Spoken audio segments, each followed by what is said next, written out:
कांग्रेस हमारी हुकूमत में शामिल नहीं है।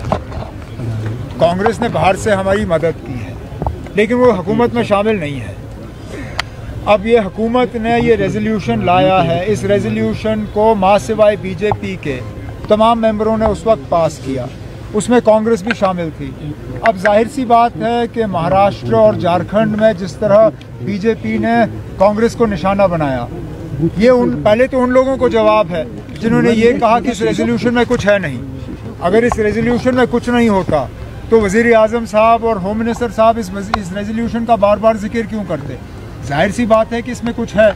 अब कांग्रेस की मजबूरी बनी कि वो थोड़ा सा इसको डाइल्यूट करने की कोशिश करें, लेकिन उनके कहने से कुछ डाइल्यूट नहीं होता। जम्मू कश्मीर की असेंबली ने ओवरवेलमिंग मेजॉरिटी से इसको पास किया है और वो है। उमर साहब कैबिनेट में बिजली के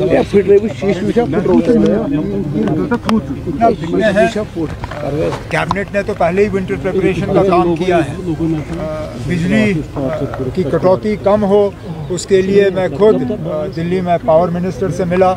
उन्होंने कुछ एडिशनल कोटा जम्मू कश्मीर के लिए सैंक्शन किया है, लेकिन हमें इस चीज़ के लिए तैयार रहना होगा कि सर्दियों में कटौती होगी, सर्दियों में कट्स होंगे।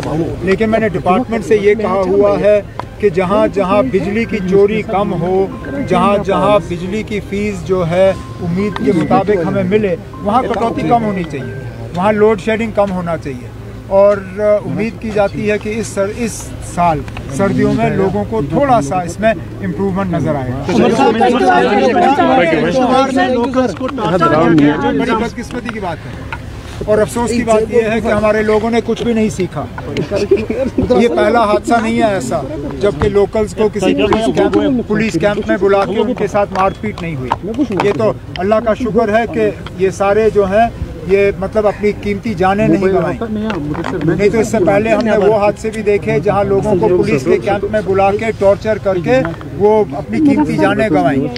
मैं उम्मीद करूंगा आर्मी के तरफ से कि इसमें कोई नरमी ना दिखाई जाए, इसको एक ट्रांसपेरेंट तरीके से इसकी इन्वेस्टिगेशन होनी चाहिए और जो लोग इसके लिए जिम्मेदार हैं अगर उनके खिलाफ सबूत उनको मिला तो उनको फौरी तौर कोर्ट मार्शल करके उनको सजा मिलनी चाहिए। उमर साहब जो आज कैबिनेट में अपना एजेंडा होता है, हमारे जो रूटीन गवर्नमेंट के काम होते हैं उस हवाले से बात हुई, लेकिन जो मुझे लगता है सबसे मेन जो आज हमारा फैसला कैबिनेट में था वो एक सब कमेटी को कायम करने का जो फैसला था रिजर्वेशन के मामले को देखने के लिए। रिजर्वेशन को लेके बहुत सी बातें की जा रही हैं, परेशानियों का और शिकायतों का भी इज़हार हो रहा है। हमारे नौजवान खासकर ओपन कैटेगरी के उनको लगता है कि उनको अपना हक नहीं मिल रहा है, लेकिन उसके साथ साथ वो लोग जिनको रिजर्वेशन के दायरे में लाया गया है वो नहीं चाहते हैं कि उनके हक में कोई कमी हो। तो इसलिए आज कैबिनेट ने फैसला किया है कि एक सब कमेटी कायम की जाएगी।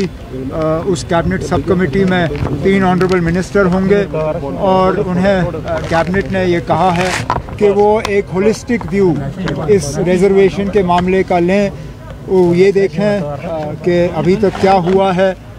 हाल ही में जो सुप्रीम कोर्ट के इसमें आदेश हैं उनको लेके हम क्या हमने उनको जो है उससे आगे गए हैं या हम वहीं तक हैं और आगे क्या फ़ैसले लिए जाने चाहिए ताकि किसी का हक जो है वो छीना ना जाए, लेकिन इंसाफ सबसे हो। तो इसके लिए कैबिनेट सब कमेटी अब बनाई गई है, उन्हें वक्त दिया गया है, वो अपना रिपोर्ट जो है कैबिनेट के सामने पेश करेंगे और उसके बाद हम कोई फैसला इसमें कर पाएंगे। उमर साहब, क्योंकि माशाल्लाह 5 साल की गवर्नमेंट है, लोगों की फलाह व बहबूद के लिए अभी से कहेंगे कि 1 महीना हो गया क्या किया सरकार ने, ये मौजू नहीं होगा।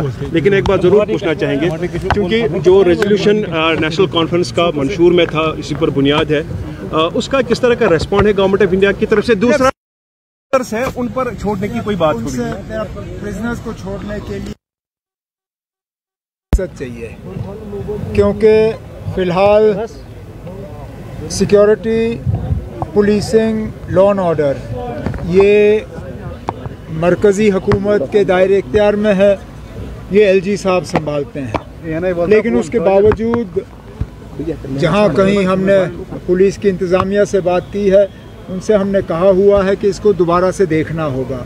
खासकर जो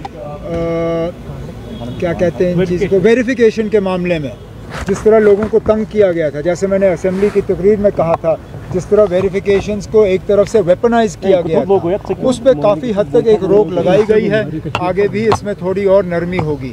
लेकिन जहाँ तक लोगों को जेल से छोड़ने की बात है, उसके लिए पहले दिन से हम जम्मू कश्मीर को दोबारा रियासत का दर्जा दिलवाने में हम लगे हुए हैं, क्योंकि हमें मालूम है कि कुछ ऐसी चीज़ें जो लोग चाहते हैं उसमें कुछ प्रोग्रेस हो, वो हम यूटी के ज़रिए नहीं कर सकते।